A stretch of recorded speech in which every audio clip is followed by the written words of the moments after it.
Hi everyone and welcome back. Today we're going to do a thin and a thick crackle using school glue. So this is the final product, so let's get started. Okay, you guys, we're going to actually be painting a pie pan that I got from the Dollar Tree, but this method applies to anything that you want to paint a crackle on.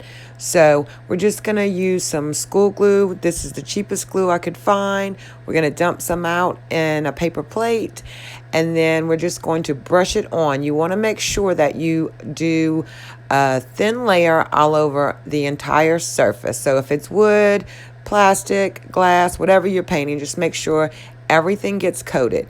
Now, for the thin crackle, we're going to do a very, very thin layer, and that's what we're applying here. And it will dry and make thin lines in the crackle.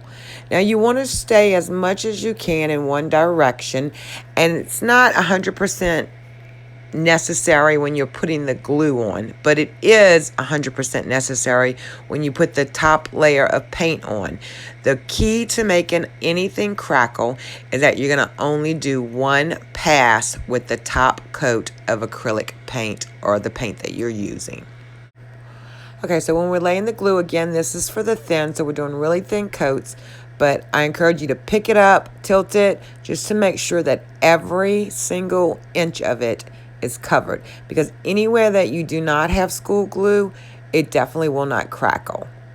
So I'm just going to go around and make sure I have glue everywhere. And like I said, if you can, like, I'm trying to stay vertical here, and I'll go the same way, but when I do the edges, I don't have a choice but to go around.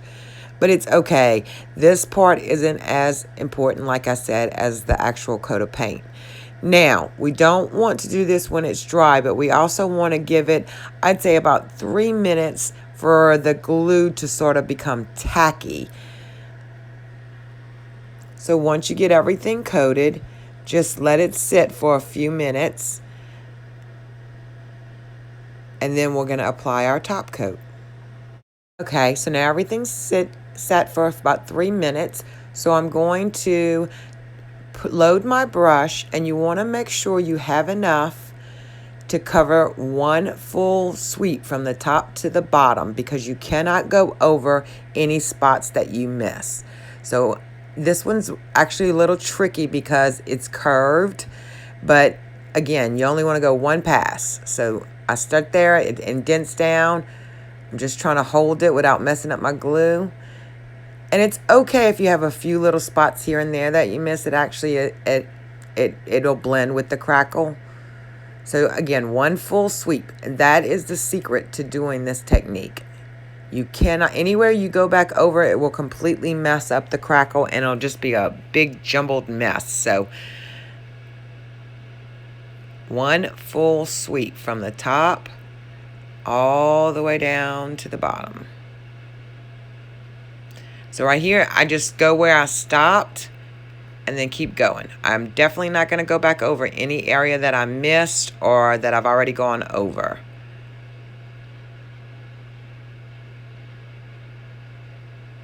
If you have a flat surface, it's so much easier, but I wanted to show you guys, even if you had a lip on something, you could do it.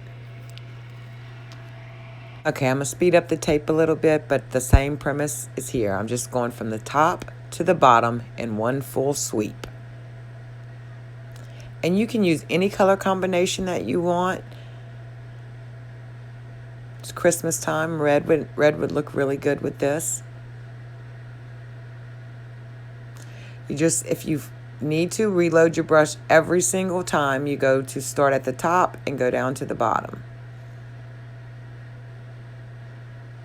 You just want to make sure you're applying a thin, even coat of the black or the top coat of paint.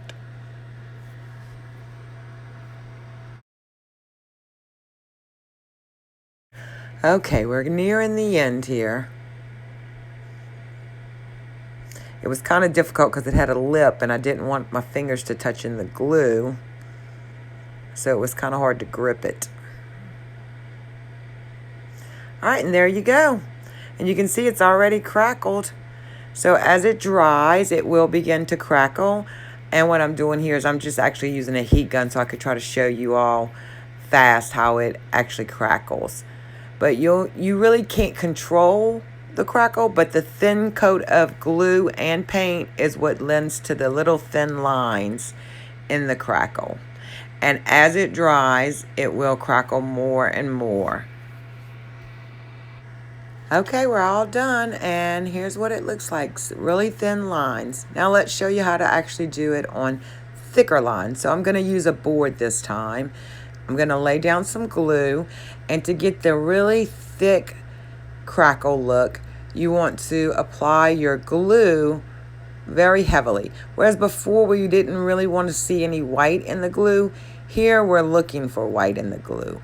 See how much I'm picking up? And I'm just applying it in really thick strokes. And I'm going to do this all across the board.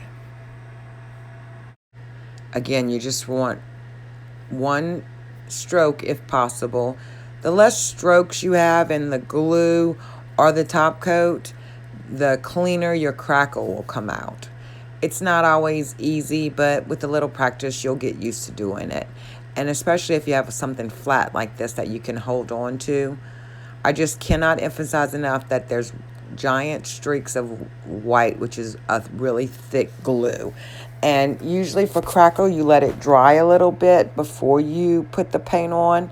But if you want thick crackle, what we're going to do is we're going to load our brush up really heavily with the top coat and do it while the glue is still rather wet. And this will help crackle. So here we go. We're going to start painting with our top coat. I'm using chalk paint, but you can use any acrylic paint or even latex paint works for this. So I'm going to load my brush really well and get it nice and thick on my brush. Lots of paint is being loaded on my brush.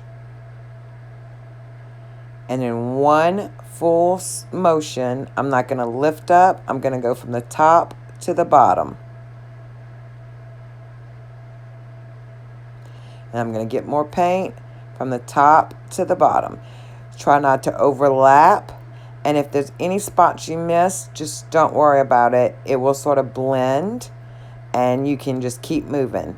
If you go over the same area, it will mess up, and this is where a lot of people go wrong. So again, the secret is one full brush stroke from top to bottom.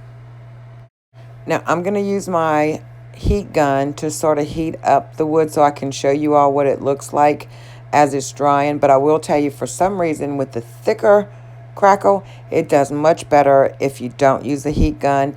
If you allow it to dry naturally by itself, you'll get much cleaner crackle. Sometimes with a heat gun, especially with me rushing it and it being so thick, you'll start getting little pockets of paint that sort of has air underneath it, and it creates a bubble. I guess it's from the heat. So I don't recommend doing this. Again, I was just trying to do this so I could get it dry so you all could see the difference between the big crackle and the little crackle. Okay, so we're all done. So here's the thick crackle, and then here's the thin on the pie plane that I did. And so you can see how thin the lines are versus on the board where they were really thick. All right, hope you like it, and subscribe and come back and visit us. Give us a thumbs up if you enjoyed the video. Thank you so much.